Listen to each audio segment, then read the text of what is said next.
I said I was a student of a Sufi Sheikh. And I love him, and I've never hidden the fact, never, that my teacher is a Sufi Sheikh. And I'm proud to have been the student of a Sufi Sheikh. Whosoever is annoyed because of that is free to leave me. Of course, I'm not going to change. I'm proud to be the student of a Sufi Sheikh, Maulana Dr. Muhammad Fadlur Rahman Ansari, rahimahullah.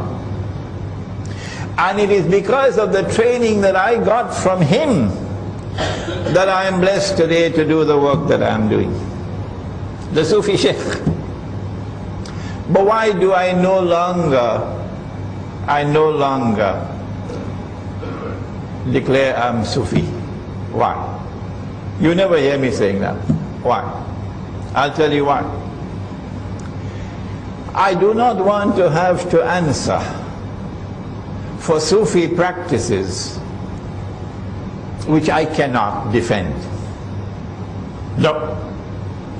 And secondly, I want to plead with the Sufi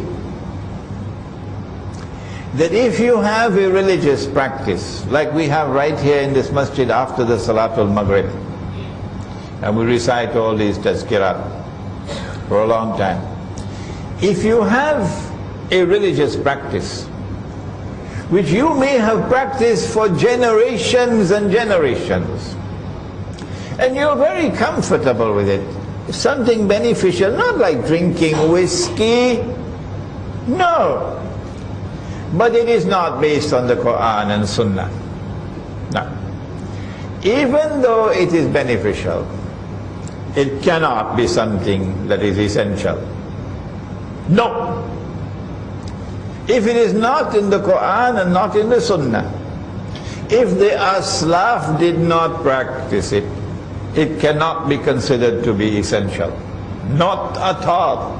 You can say beneficial, but you cannot say essential. And so I want to now ask, we are living on the brink of a pit of fire. The world is going to be very, very different from what it is today in a short time from now.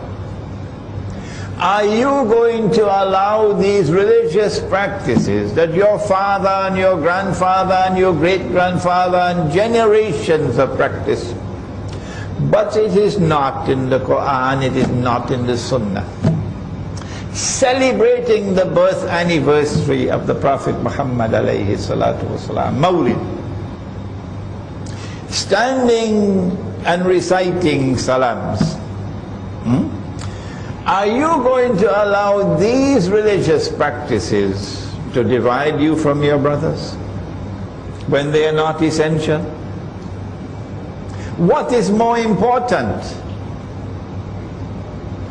واعتصموا بحبل الله جميعا ولا تفرقوا. It is far more important to preserve the unity of the Jama'ah, the Sufi and the Salafi, than to insist on these religious practices which are not in the Quran and not in the Sunnah. So I have said, in our Muslim village,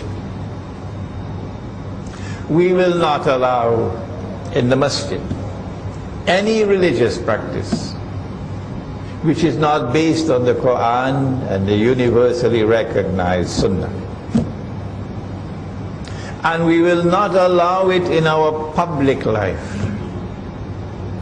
But if I want to do it in my private life, that's my business. And if you come to attack me for what I do in my private life, we will throw you out of our Muslim village faster than Federal Express.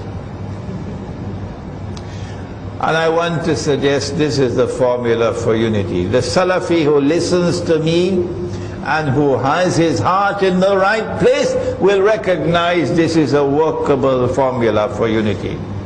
The Sufi who listens to me and who has his heart in the right place would recognize that this is a workable platform, a workable formula for unity. And so now we end by reminding that we are living at a moment of more danger than ever before in our history. Tomorrow the world is going to be very, very different. It's time to wake up.